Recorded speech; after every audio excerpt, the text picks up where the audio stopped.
Bro, what is going on with IAM bot? Issued a snow squall warning for Windham County in northern Connecticut, Tolland County in northern Connecticut, eastern Hartford County in northern Connecticut, until 5 p.m. Eastern Standard Time. No, I can't get the radar to show up. Eastern Standard Time. A dangerous snow squall was located near Chaplin or near Mansfield, moving southeast at 40 miles per hour. Hazards include whiteout conditions, zero visibility in heavy snow and blowing snow, wind gusts up to 30 miles per hour, dangerous life-threatening travel. Interstates 84 and 395 in Connecticut.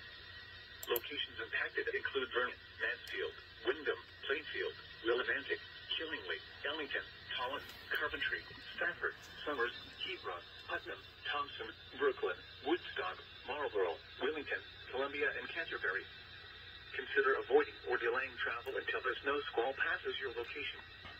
If you must travel, use extra caution and allow extra time. Rapid changes in visibility and slick road conditions may lead to accidents. Reduce your speed and turn on headlights.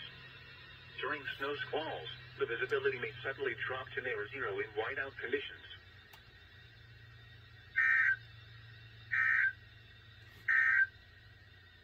A snow squall